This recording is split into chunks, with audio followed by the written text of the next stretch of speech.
ان لوگوں کا آپ ذہن کا سطحی لیول دیکھیں کیا ہے. ڈاکٹر اگر مشکل کشا ہے تو بابا کیوں نہیں ہے؟ اسی طریقے سے جب ہم امی سے روٹی مانگتے ہیں تو وہ شرک کیوں نہیں ہو جاتا؟ تم تو کہہ رہے ہو کہ صرف اللہ سے مانگنا ہے، ہم کہہ رہے ہیں صرف اللہ سے مانگنا ہے، یہ ہمارا دعویٰ ہے. تو قرآن میں لکھا ہے، تم بھی آپ نماز میں پڑھتے ہو. یعنی اللہ کی بات کا ٹونٹ کرنا ہمیں اس بات کا ثبوت ہے کہ آپ اللہ کا نہیں کرتے. تو آپ سمجھیں کہ یہ بات کیا ہے. یہ تو بات ہو رہی ہے دعا کی، ایاک نعبد و ایاک نستعین. جو آپ بات کر رہے ہیں وہ تو اللہ نے الگ سے حکم دیا ہے،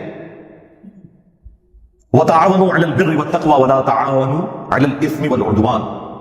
نیکی اور پرہیزگاری کے کاموں میں ایک دوسرے کی مدد کرو اور برائی میں الگ رہو. یہ تو ہمیں اللہ نے حکم دیا ہے کہ ایک دوسرے کی آپ نے مدد کرنی ہے. ظاہر اس بات کے ساتھ دنیا کو جوڑا ہے، ہماری زندگی کو جوڑا ہے آکسیجن کے ساتھ، کھانے پینے کے ساتھ، اور اس کے بعد ٹوائلٹ کی حاجت ہمارے ساتھ اٹیچ کر دی ہے، نیند کی حاجت اٹیچ کر دی ہے. یہ کمزوریاں جو ہمارے ساتھ اٹیچ ہیں، اس کا دعا کے ساتھ کوئی لینا دینا نہیں. دعا صرف اللہ کے ساتھ خاص ہے، اور یہ عبادت کی وہ اعلیٰ ترین شکل ہے کہ اللہ نے عبادت کے اوپر اکتفا نہیں کیا ایاک نعبد، بلکہ ساتھ اس کو الگ سے ذکر کیا وایاک نستعین. عبادت بھی تیری کرتے ہیں اور عبادت کی اعلیٰ ترین شکل دعا بھی صرف تجھی سے مانگتے ہیں، کیونکہ اللہ کو پتا تھا سب سے زیادہ شرک اسی میں ہونا ہے. آج کوئی مسلمان غیر اللہ کے آگے سجدہ کرنے کے لیے تیار نہیں ہے. جو جاہلیت کی وجہ سے قبروں کے آگے جھکتے بھی ہیں نا، ان کے علماء بھی کہتے ہیں نہیں یہ جاہل ہیں اور یہ تعظیم کا سجدہ کر رہے ہیں. عبادت کا سجدہ صرف اللہ کے ساتھ خاص ہے. اب یہ الگ بات ہے کہ تعظیم کا سجدہ بھی تو اس امت سے ختم ہو چکا. ابو داؤد میں حدیث ہے، سنن ابن ماجہ میں، ایک صحابی نے نبی علیہ السلام کو آ کے سجدہ کیا. آپ نے فرمایا سر اٹھا کیا کر رہا ہے؟ انہوں نے کہا کہ میں ہیرا نامی شہر عراق میں گیا تھا، وہاں دیکھا کہ لوگ اپنے سردار کو سجدہ کرتے ہیں، تو آپ تو اللہ کے رسول ہیں صلی اللہ علیہ وسلم، آپ تو زیادہ حقدار ہیں کہ میں آپ کو سجدہ کروں. تو آپ علیہ السلام نے فرمایا کہ اگر میں سجدہ جائز سمجھتا تو بیویوں سے کہتا کہ اپنے خامدوں کو سجدہ کریں اس حق کے سبب جو اللہ تعالیٰ نے ان کا رکھا ہے. اور پھر اس میں بڑے پیارے جملے ہیں کہ جب میں فوت ہو جاؤں گا اور تم میری قبر سے گزرو گے کیا میری قبر پہ بھی سجدہ کرو گے؟ ان کا نہیں یا رسول اللہ. فرمایا کہ انہیں کو سجدہ کر رہا ہوں. اگر میں سجدہ جائز سمجھتا تو بیویوں سے کہتا کہ اپنے خامدوں کو سجدہ کریں. یعنی نبی علیہ السلام نے اپنی تعظیم میں بھی اس طرح کا غلو کرنا کہ وہ تعظیم کا سجدہ ہو اسے بھی بین کر دیا. تو اگر رسول اللہ کا اسٹیٹس ہے تو باب شاہی کوئی نہیں. ہاں یہ جملہ ہر جگہ فٹ ہوتا ہے. میرے نبی صاحب ہے ہی کوئی نہیں، تیرے بابے تھے شاہی کوئی نہیں. اچھا اس سے یہ بھی بات پتا چلی کہ صحابی بھی اگر اجتہاد اور قیاس کرے، اپنی ذہن سے کوئی چیز بنائے کہ وہ اپنے سردار کو سجدہ کرتے ہیں، ہمیں اللہ کے نبی کو کرنا چاہیے، اور وہ قرآن و سنت کے خلاف ہو، تو رسول اللہ اسے ریجیکٹ کر دیتے ہیں بجائے یہ کہنے کے کہ عشق دے چلے نمبر لے گئے عقل والے انجے ہی عمرہ گالیاں نہ. سرکار عشق دے چلے اتنے میرے تو مارے گئے، اگے اللہ کے ہاتھوں مارے جان گے. ہاں قرآن تو اس سٹیٹس کو نہیں کرتا جو انہوں نے ڈکلیئر کیا. بھائی ان کا علم سے کوئی واسطہ نہیں، اس لیے کہتے ہیں علم بس کریو یار، انہیں پتہ ہے علم ہماری موت ہے. اور علم جو ہے نا وہ آپ کو بتاتا ہے کہ یہ ہے رحمانی توحید، اور جو انہوں نے کلیم کی ہے وہ ہے شیطانی توحید. جو بابوں کی توحید ہے وہ ہے شیطانی توحید، اور جو پیغمبروں کی بتائی ہوئی توحید ہے وہ رحمانی توحید. یہ ہے اصل میں ڈفرنس. یہ جو کلیم کرتے ہیں نا کہ جی وہ شیطانی توحید اور رحمانی توحید یوں نہیں یوں ہے، تو وہ ہم آپ کو بتاتے ہیں کہ اللہ اور مخلوق کے درمیان واسطہ، وسیلہ، ہدایت پہنچانے کا صرف پیغمبر ہوتے ہیں. جو پیغمبر تعلیمات بتائیں گے وہ رحمانی ہوگی. پیغمبروں کے سوا جو کوئی بھی اور بندہ خواہ وہ پیغمبروں کے نام کے اوپر دھوکہ دے وہ شیطانی تعلیمات ہوں گی اگر وہ پیغمبروں سے ٹکرائیں گی. ہاں اگر پیغمبروں کی تعلیمات کے مطابق ہے اور اس کو وہ ایکسپلین کرتا ہے مختلف مثالیں دے کر تو وہ جائز ہے، لیکن بالکل اس کے اپوزٹ رزلٹ نکالنا، یعنی آیت تو پڑھنا ایاک نعبد و ایاک نستعین، اور اس کی تفسیر میں لکھنا کہ یا علی مدد بھی ثابت ہوتا ہے، عبد القادر جیلانی کو پکارنا بھی ثابت ہوتا ہے، یہ تو بالکل 180 ڈگری رزلٹ ہے نا. اور یہ تو صراحتاً شرک ہے. وہ بالکل واضح قرآن میں آیت ہے. کہتے ہیں جی آپ نے یہ تو بتا دیا کہ صرف اللہ ہی سے دعا مانگیں گے، اللہ کے سوا کسی اور سے دعا نہیں مانگیں گے. یہ کہاں لکھا ہوا ہے؟ جی لکھا ہوا ہے. پہلے زمانوں میں نہیں لکھا ہوا تھا.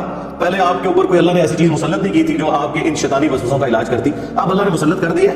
لکھا پرانا ہی ہوا تھا، نکالا میں نے. سورۃ النمل کی آیت نمبر 62، اَمَّن يُجِيبُ الْمُضْطَرَّ إِذَا دَعَاهُ، بھلا بتاؤ تو کون ہے جو اضطراب اور پریشانی میں گھرے ہوئے شخص کی دعا کو سنتا ہے. وَيَكْشِفُ السُّوءَ، اور تم سے اس برائی کو دور کر دیتا ہے، اس مصیبت زدہ شخص کی تکلیف کو دور کرتا ہے. وَيَجْعَلُكُمْ خُلَفَاءَ الْأَرْضِ، اور تمہیں زمین پر اگلوں کا خلیفہ کرتا ہے، یعنی تمہارے ماں باپ کے مرنے کے بعد تم، تمہارے مرنے کے بعد تمہاری اولاد. أَإِلَٰهٌ مَّعَ اللَّهِ، کیا اللہ کے ساتھ کوئی اور معبود بھی ہے جس کی یہ کوالٹیز ہوں؟ قلیلا ما تذکرون، بہت کم ہی تم نصیحت حاصل کرتے ہو۔ یہ آیت اس بات کا ثبوت ہے کہ اللہ کے سوا کسی اور ہستی کے بارے میں عقیدہ رکھنا کہ وہ دعاؤں کو سنتا ہے اور مشکل کو دور کر دیتا ہے، گویا کہ اسے خدا بنانے کے، الہ بنانے کے، معبود بنانے کے مترادف ہے۔ اس کے بعد کسی آیت کی ضرورت نہیں۔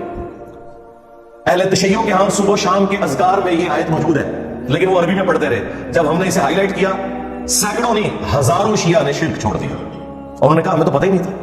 اب تو میں نے اس میں اگلا ورژن ایڈ کیا ہے کہ جو مولا حسن علیہ السلام کو وصیت نامہ لکھا ہے مولا علی علیہ السلام نے، نہج البلاغہ میں موجود ہے، 3-4 صفحات پہ پھیلا ہوا ہے، توحید کا شاہکار ہے وہ خطبہ۔ اس کے بعد تو کوئی گنجائش نہیں رہتی کہ کوئی شخص مولا علی کا نام لے اور ان کے نام کے اوپر شرک کھڑا کرے۔ انہوں نے اپنے بیٹے حسن ابن علی کو کہا کہ بیٹا تم اس کی اولاد ہو جس نے ان قریب مر جانا ہے، اکیلا زندہ رہنے والا صرف اللہ ہے، تجھے جب بھی کوئی مصیبت ہو، جب بھی پریشانی ہو، صرف اسی اللہ کو حسن پکارنا، اور میرے بیٹے حسن یاد رکھنا اللہ کا دربار وہ درگاہ ہے جس نے اپنا کوئی دربان بھی مقرر نہیں کیا، تم ڈائریکٹ اللہ سے مانگو۔ اگر مولا علی مولا حسن کو نہیں کہہ رہے کہ منو وچ پا میں وسیلہ اور توسل تے باقی سارے بابے تے شاہی کوئی نہیں، یعنی یا علی مدد کو اگر توسل کے نام پر دھوکہ دینا تھا کسی نے، شیعہ نے یا بریلویوں نے، تو اللہ کے بندوں مولا حسن کو بتایا جاتا نا۔ قرآن میں 40 کے قریب دعائیں آئی ہیں انبیاء کی، کسی میں کوئی وسیلہ توسل نہیں ہے۔ اور وسیلہ اور توسل تو یہ ہے کہ اللہ کے نیک بندوں سے دعا کروائی جائے، ان کی دھوس لگانا اللہ کو، ان کو پکارنا اور کہنا کہ جی وہ اللہ سے دعا کریں گے اور ہمارا مسئلہ حل ہو جائے گا۔ جی دنیا میں موجود ہو تو ضرور کروائیں، وہ تو ڈائریکٹ بھی جا کے ان سے آپ مدد مانگ لیں۔ میرے سامنے اگر عبد القادر جیلانی بیٹھے ہوں تو میں انہیں کہوں کہ حضرت مجھے پانی پلا دیں۔ لوگوں کو تو آپ بتاتے ہیں نا کہ اتنی نیکیاں ملتی ہیں کسی کو پانی پلانے کی، تو مجھے پلا دیں، کوئی برا منانے والی بات نہیں ہے کسی بریلوی کو، تو ٹھیک ہے۔ لیکن عبد القادر جیلانی وہاں بغداد میں دفن ہے اپنی قبر کے اندر، میں انہیں کہوں کہ مجھے پانی پلا دیں، وہی بات وہی جملہ صرف کوآرڈینیٹس بدلنے سے شرک ہو جائے گا، کیونکہ میں نے انہیں دعا میں پکار لیا۔ ہاں وہاں زندہ بیٹھے ہوں، میں فون پہ کال کروں اور میں کہوں کہ حضرت نیسلے کی 2 بوتلیں بھیجتے ہیں کسی مرید کے ہاتھ، تو بالکل جائز ہے۔ اس طرح کا وسیلہ اور توسل تو بالکل درست ہے، لیکن جو آپ نے کلیم کیا ہے یہ تو امت کو آپ نے شرک کی طرف لگا دیا۔ اچھا یہ مولا علی علیہ السلام نے جو فرمایا اپنے بیٹے حسن سے، یہ بالکل قرآن کے مطابق ہے، کیونکہ اللہ تعالیٰ نے سورۃ البقرہ میں ارشاد فرمایا وَإِذَا سَأَلَكَ عِبَادِي عَنِّي فَإِنِّي قَرِيبٌ أُجِيبُ دَعْوَةَ الدَّاعِ إِذَا دَعَانِ۔ اے میرے محبوب صلی اللہ علیہ وآلہ وسلم، جب بھی میرے بندے آپ سے میرے بارے میں پوچھیں، آپ ان سے فرمائیں میں تمہارے بالکل قریب ہوں، ہر پکارنے والے کی پکار کو سنتا ہوں جب وہ مجھے پکارے، لیکن شرط ہے فَلْيَسْتَجِيبُوا لِي وَلْيُؤْمِنُوا بِي لَعَلَّهُمْ يَرْشُدُونَ، انہیں بھی چاہیے کہ میرا حکم مانے اور مجھ پر ایمان لائیں جیسا کہ ایمان لانے کا حق ہے، تو پھر یہ بھی کامیاب ہو جائیں گے۔ تو یہ قرآن حکیم میں اللہ تعالیٰ نے واضح فرما دیا، جب نبی علیہ السلام کی مبارک زبان سے کہلوایا گیا تو ہونا تو چاہیے تھا کہ اس وقت کہا جاتا کہ اے نبی آپ فرما دیں کہ میرے وسیلے بیچ میں ڈالو، نہیں فرمایا، بلکہ کہا کہ جب میرے بندے آپ سے میرے بارے میں پوچھیں تو فرماؤ میں تمہارے بالکل قریب ہوں، ہر پکارنے والے کی پکار کو سنتا ہوں، لیکن وہ حکم ماننا ہے، وہ تو آپ یاد رکھیے۔ مسند احمد میں حدیث ہے کہ نبی علیہ السلام نے فرمایا کہ مومن کی جو دعا ہے، کسی مسلمان کی دعا، وہ کبھی بھی رائے گاہ نہیں جاتی، یا جو مانگا وہ مل جائے گا، یا اس کے بدلے کوئی اور بہتر نعم البدل، یا پھر قیامت کے دن وہ سٹور کر دی جائے گی دعا۔ اور ایک اور حدیث ہے جامع ترمذی میں کہ جو شخص یہ چاہتا ہے کہ مشکل اور پریشانی میں اس کی دعا قبول ہو، تو اسے چاہیے کہ وہ ان دنوں میں جبکہ اس کے لیے آسانی ہو اللہ کی طرف سے، خوشحال دنوں میں بھی اللہ سے دعا مانگا کرے۔ اور دعا کا پروٹوکول وہ بھی ترمذی میں ہے کہ آپ نے اللہ کی حمد اور درود شریف کے ذریعے متوجہ ہونا ہے، پھر اللہ تعالیٰ دعا قبول کرے گا۔ اور دعا کرنا، اللہ تعالیٰ سے مانگنا، یہ اللہ تعالیٰ کا حکم ہے، یہ آپشنل چیز نہیں ہے۔ اللہ تعالیٰ اس سے ناراض ہوتا ہے جو اللہ تعالیٰ سے دعا نہ کرے۔ ادعونی استجب لکم، اے میرے بندوں مجھ سے مانگو میں عطا کروں گا، سورۃ المؤمن کی آیت نمبر 60 ہے۔ ان الذین یستکبرون عن عبادتی، بے شک جو لوگ مجھ سے دعا کرنے میں، عبادت کرنے میں، اور یہاں عبادت سے مراد دعا، تکبر کریں گے، میں انہیں ذلیل و خوار کر کے جہنم میں داخل کروں گا۔ اور یہ جو اس میں دعا کو عبادت کہا گیا وہ حدیث بھی ہے ابو داؤد کے اندر، ترمذی میں، ابن ماجہ میں۔ اب دعا ہو العبادہ، دعا ہی تو عبادت ہے۔ پھر حضور نے اپنی بات کے ثبوت میں یہی آیت پڑھی، ادعونی استجب لکم، اے میرے بندوں مجھ سے مانگو میں قبول کروں گا، اور جو مجھ سے مانگنے میں، دعا کرنے میں تکبر کریں گے، میں ذلیل و خوار کر کے انہیں جہنم میں داخل کروں گا۔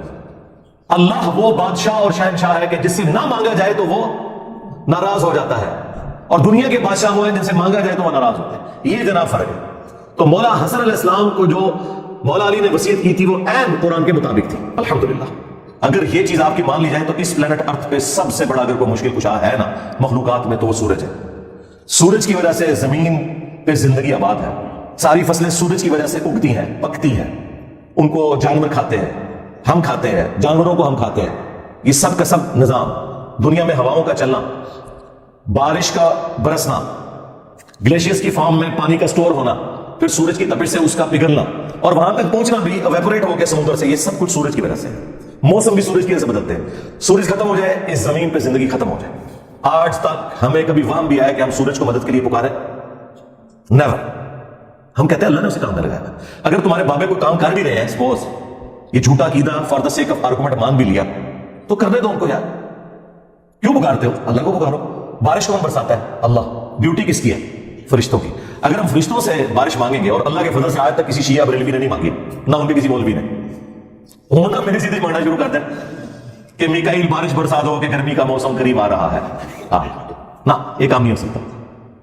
بخاری مسلم میں آیا نبی علیہ السلام نے صلاۃ الاستسقاء، بارش مانگنے کی نماز پڑھی، اس کے بعد دعا فرمائی ہے. That's all. یہ ہمارے نبی صلی اللہ علیہ وآلہ وسلم کی مبارک کلمات ہے. تو یہ ہے رحمانی توحید کہ صرف اللہ کو پکارنا ہے دعا کے لیے. باقی ساری باتیں جو آپ کو بیچ میں بتائی جا رہی ہیں یہ دھوکہ بازی ہے.